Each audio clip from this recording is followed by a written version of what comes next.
Hey there, welcome back to my channel. I'm Molly and I'm a first grade teacher who helps teachers just like you eliminate stress during literacy time so that they can spend more time teaching and less time prepping. Today's video is going to be all about how to teach handwriting with limited time. As somebody that teaches first grade and who has also taught kindergarten, I truly know the importance of proper handwriting technique. And I've even taught at the college and the graduate level human development and a child and adolescent psychology class. And one of the lessons I hit hard on is all about proper handwriting because of fine motor skill development at certain stages of development in our kids. And with a lot of virtual learning in the past year, I've noticed even in my tutoring business that many parents came to me to help their child with handwriting, especially last year when we had so much back and forth between virtual and in person. Parents were even starting to notice that handwriting was taking a toll, and a lot of different improper grips were happening with kids holding pencils and just really not knowing how to handle handwriting. And we know as elementary teachers, there is not really a time during the day that's set aside just for handwriting. There are certain programs that we do use, one being Foundations, which is how my K through 2 classrooms in my district teach phonics. And we do have parts of that that are handwriting, but there's not an explicit time that's just set aside for handwriting. So with this video today, I'm going to give you a couple tips on how you can incorporate handwriting to keep it fun and engaging, so that your students are going to want to actually do it, and then you're going to see big results so that you can show parents, wow, their handwriting has really improved.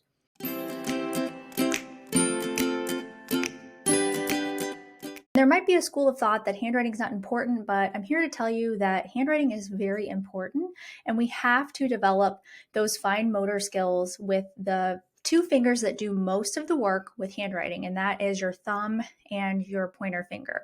These are for fine motor skills like buttoning a shirt, zipping up a zipper, using a pencil.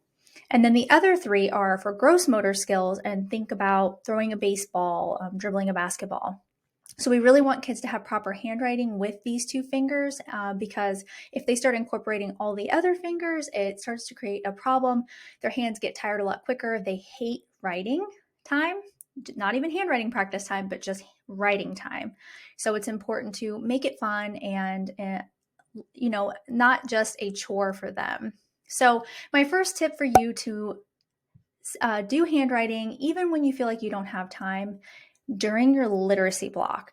This is something that my students do every single day. So you could do it as a work on writing station. Let's say you do the daily 5 like I do. It could be a work on writing activity. You could also have it during word work, because they are working with words. Now, it's not building words, but it is word work. So you could incorporate it in one of those two areas during reading stations. And I would encourage you to do that and have some kind of benefit to the kids to get it done. For example, in my class, after they come back from lunch, I give them anywhere from 10 to 15 minutes of free art time where they can color and just have a little bit of decompression time after lunch and recess. If they don't have their handwriting done during daily 5, then they have to get it done at my table before they can do their free time. And this is very motivating to them and also gets their job done. If they're sloppy and careless with their handwriting practice, then they have to redo it with me as well during that time. I think it's best to have some kind of handwriting practice that allows them to practice something fun, like fun animal sentences where they're learning facts. They will write at the top, they'll trace over, and then they have to write it all on their own below that. And I will include a link to an animal fact practice that you could have 52 different animal fact pages that I use in my classroom every day. And I'll put that in the description box below. My students are very motivated by it because it's exciting to learn a new animal fact. They like to color in the animal clip art, and they also know if they get their work done, then they can have their free time. So another time that you could incorporate handwriting practice is having it as a warm-up before writing time. This could be a good time to do it if you're really stretched thin and you can't find a way to make it work for your literacy stations in the morning. However, I do think that it could make them a little bit tired of handwriting if you try to squeeze it in before writing. So if you're going to do that, I would give them a shorter kind of practice, maybe like a sentence. And of course, we want to always model the kind of handwriting we're looking for before we just give them the worksheet. So then there's no confusion and they can't say to you, well, I don't know what to do. Yes, you do. And empower them to do it independently, not to rush and take their time and have the nicest handwriting possible. And you'll find that your students' handwriting will get better and better over time.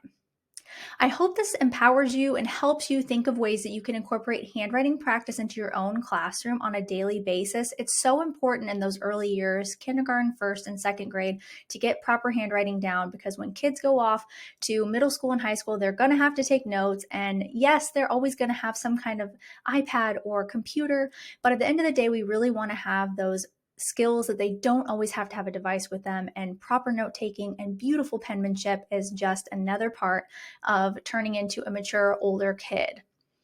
I even created a handwriting class called Handwriting Fundamentals because I found that so many of my tutoring clients were looking for handwriting practice that they could do at their own pace. It has over 30 lessons, all letters of the alphabet are covered, and you get my entire handwriting worksheet workbook included inside of it, which is over a $25 value included inside of the course. I'll include that description below if you're interested in taking a handwriting course self-paced for you or someone in your class or a child that you know.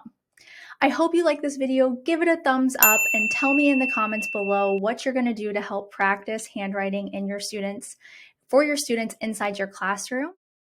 If you'd like the first 10 steps to transform your literacy block so you can have more independent learners and get to all your reading groups on a daily basis, then you need to grab my free 10-step guide. I'll link it in the description box below, and I know that you will start implementing the things right away and see dramatic changes. Thanks so much for watching.